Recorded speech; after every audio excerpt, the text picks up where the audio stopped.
The rapper's new book Adversity for Sale, where he reflects on his journey, is available now.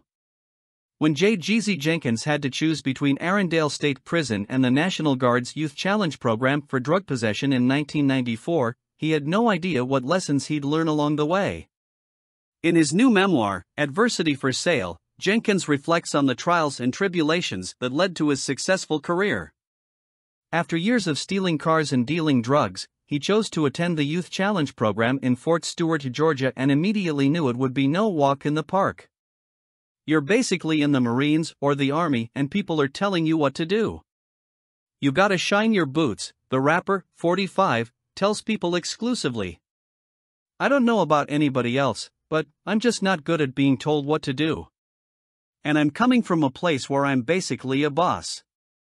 But maybe a few weeks in I'm like, hold up, I'm working out. It taught me structure. And it took me out of the environment that I was in for me to become even more focused than I was because I thought I was focused, but I really wasn't. I didn't have a plan. I just was going through the motions, he adds. When the 9-month program was nearly over, he was taken on a field trip to a naval base and was on board a ship when he had a moment of reflection. I remember standing there and saying to myself, man, if you go back home and you don't figure this out, because I don't want to end up like my friends. My friends became junkies and they were getting killed and all these things. He continues, so it was all this stuff in my head. I just remember standing there and it was for a brief moment, I would say at least about 10 minutes, I actually contemplated jumping in the water.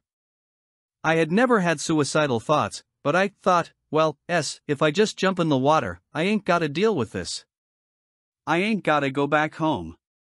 I gotta do none of these things. Something inside him told him, no, bro. You gonna have to man up. You gonna have to go back home. You got to figure this out. When he left the youth program, he was ready for anything. Jenkins got to work and started to build up his career as a rapper.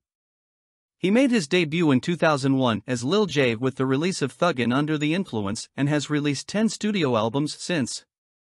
His mission with the release of this book is to document how he failed his way to success and provide a message of hope and resilience. Writing about his experiences and reading them all over again as he recorded the audio version also served as a form of therapy for the rapper. I felt like I dealt with it on the surface. But now I'm digging deep, he says. I was just going through all these different emotions that I didn't go through when these things happened because I was numb and I just felt like I just had to keep moving, he says. After years of watching people around him getting killed, being sent to prison and seeing one of his good friends die by suicide, the trauma caught up to him. I let myself go. I was drinking and my discipline was gone. I didn't know what depression was then. I didn't have the tools to understand what depression was. Because I was thinking, we're from the hood, we don't deal with that, the Holy Ghost rapper says. I didn't know nothing about therapy. I didn't know nothing about counseling. I didn't know none of this stuff. I was just dealing with all this myself. And the only thing I knew that could help me with it was my vices. This inspired his 2008 album The Recession. When I shook all that stuff I was in the best shape of my life. My decisions were sharp, keen, my moods were precise. I was just a different person. And I fell in love with it. I'm like, this is who I'm supposed to be. All the other stuff, I don't want to do that anymore. So I'm gonna stay here. That's where I've been ever since. Adversity for Sale is available now. If you or someone you know is considering suicide, please contact the 988 Suicide and Crisis Lifeline by dialing 988, text STRENGTH to the crisis text line at 741,741 or go to 988lifeline.org.